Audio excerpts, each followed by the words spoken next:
Hi, I'm Jake, and this is the story of how my boss tried to ruin my life, only for me to turn the tables and destroy his career instead.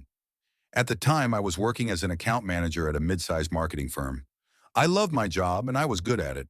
So good that I regularly brought in some of the biggest clients for our company. But despite my success, my boss, Carl, saw me as a threat. And what he did to try and keep me down will absolutely shock you. Let me tell you exactly what happened. Carl was one of those managers who made you wonder how they got hired in the first place. Lazy, manipulative, and always looking for someone else to blame for his mistakes, he was universally disliked by everyone on our team. But I tried to stay professional and not let his antics get to me. That all changed when word got around that the higher-ups were considering me for a senior position. Instead of being happy for me, or even neutral, Carl felt threatened. If I got promoted, his incompetence might become more obvious. So he decided to make my life miserable. It started small.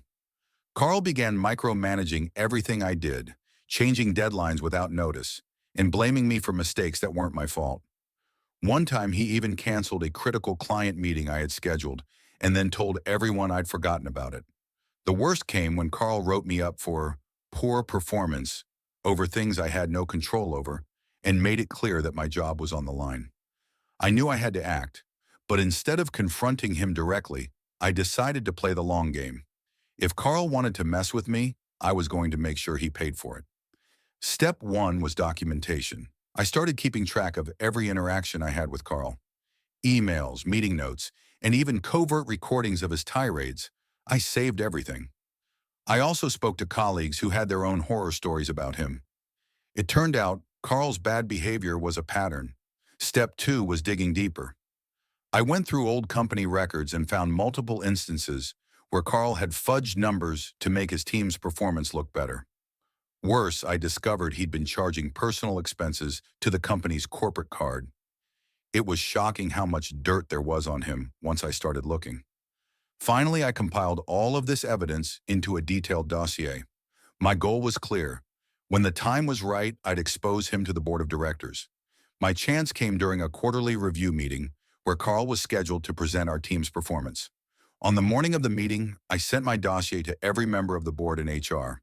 It included everything: screenshots of emails, recordings, and detailed notes on his fraudulent behavior. As Carl began his presentation, the questions started coming. Can you explain these discrepancies in the financial reports? Why are there personal expenses on the company card? He stammered, trying to come up with excuses, but it was clear he was caught. By the end of the meeting, Carl was placed on immediate leave pending an investigation. A week later, he was fired. My evidence had been so damning that the company had no choice but to act quickly. With Carl out of the picture, the entire office felt lighter. My promotion went through, and I was able to implement changes that boosted team morale and productivity. As for Carl, let's just say his reputation in the industry was ruined. Last I heard, he was struggling to find work anywhere. And that's how I turned the tables on a boss who tried to destroy me. What do you think? Was my revenge too harsh, or did Carl get what he deserved? Let me know in the comments below. If you enjoyed this story, make sure to like, share, and subscribe for more epic Reddit tales. Thanks for tuning in, and I'll catch you in the next one.